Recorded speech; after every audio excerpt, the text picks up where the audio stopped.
AI has been one of the big buzz points, in any conversation.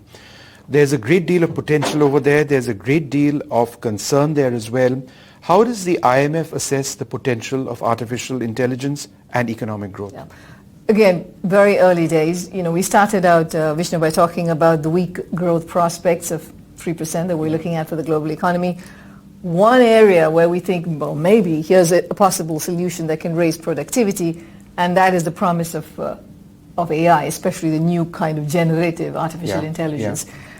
But it's far from certain at this point whether we're going to get all that productivity gain. I think we should, obviously the innovation is important, but it's going to require regulation. Mm-hmm. And this is not business as usual. This is a very different animal that we have to deal with in terms of regulation. Just make sure that this AI is used so that it actually benefits humanity.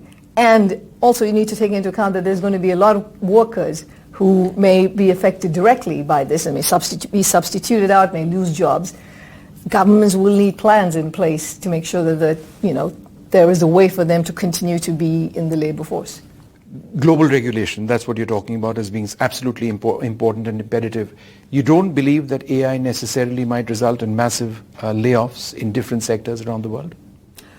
So what we've seen traditionally with technology, and that happens every single time there's been a technological development, is this concern that it will end up with a whole lot of layoffs and it doesn't really help create jobs.